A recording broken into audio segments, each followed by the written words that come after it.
నమస్తే అందరికీ. ఈ మధ్యకాలంలో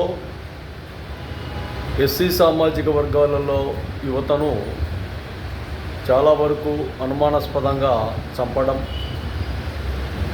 కాలవల్లోనో చెట్లల్లోనో పుట్టల్లోనో కొండ ప్రాంతాలలోనో తెలియకుండా వాళ్ళ శవాలను అక్కడనే వేస్తారు.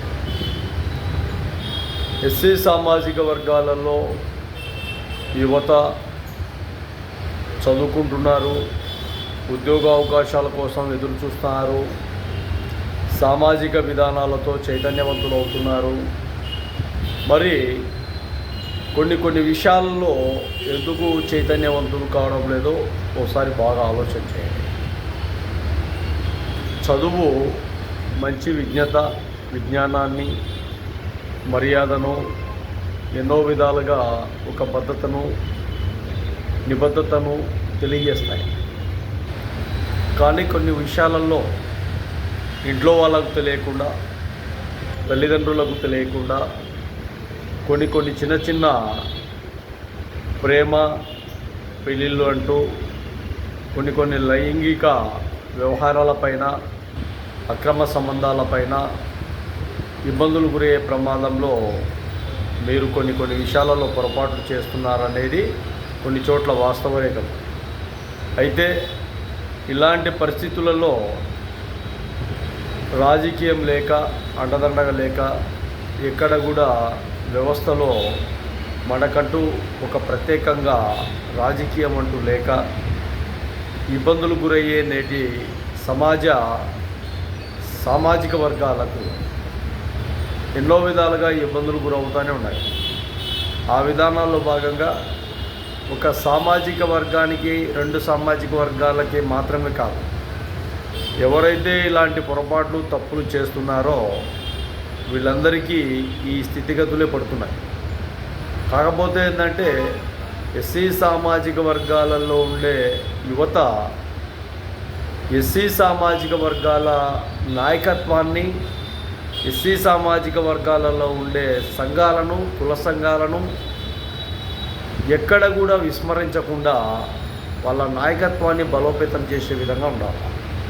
కానీ ఎక్కడ కూడా అలాంటి నాయకత్వాలు చేయకుండా మీరు ఏ సమస్యల్లో ఇబ్బందులు గురవుతున్నా కూడా ఈ నాయకత్వాలకు మీకు వెన్నంటూ సమస్యలు వస్తే వెంటనే స్పందించే విధంగా ఉన్నప్పుడు మీరు మాత్రం పక్కదారి పట్టి ఇబ్బందులు గురవుతూ ఆ నాయకుడు ఈ నాయకుడు అంటూ వెంపర్లాడుతూ వాళ్ళ చేతుల్లో ప్రాణాలు పోగొట్టున్నారు. ఇది కరెక్ట్ కాదు. మార్పులు తీసుకోండి, మారండి, మార్పులు చేర్పులు చేసుకుంటూ ముందుకెళ్ళే విధంగా జీవించండి.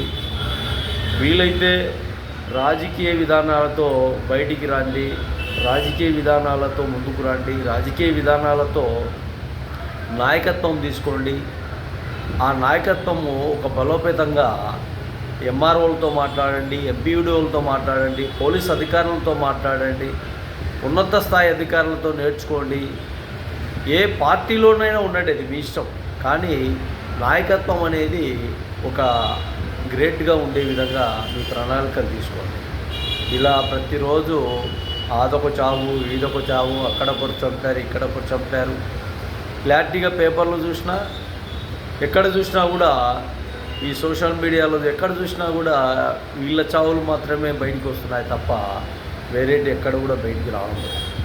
మరి ఈ విషయాన్ని కూడా పరిగణనలోకి తీసుకోవాలని చాలా వరకు ఎస్సీ సామాజిక వర్గాలలో ఉండే యువతకు ఈ విషయాన్ని క్లారిటీగా తెలియజేస్తున్నాం. ఈ ఎస్సీ సామాజిక వర్గాలలో ఉండే యువత కూడా ముఖ్యమైనటి మాదిగ మాల సామాజిక వర్గాలే బయటకు వచ్చేది. ఎక్కడ కూడా ఆంధ్రప్రదేశ్లో కానీ, తెలంగాణలో కానీ, ఇంకా వేరే రాష్ట్రాలలో కూడా ఈ విషయాలు తెలుసుకుంటారు ఎక్కడ చూసినా కూడా. కాబట్టి జాగృతిలో ఉండండి. అనవసరమైన విషయాలన్నీ పూర్తిగా కలగజేసుకోకండి. హద్దులు మీరి ప్రవర్తించే విధంగా ఉండకండి. తల్లిదండ్రుల మాటలు మనము తక్కువ చేసుకుంటే రేపు జీవితంలో ఇబ్బందులు గురయ్యే ప్రమాదం ఉంది. అలాగే సంఘ నాయకత్వాలను ఏర్పాటు చేసుకోండి, జాగ్రత్తగా ఉండండి. గ్రామాలలో మంచి అభిప్రాయాలతో ఉండాలని కూడా మహాజన రాష్ట్ర సమితి ఆంధ్రప్రదేశ్ ద్వారా తెలియజేస్తాం.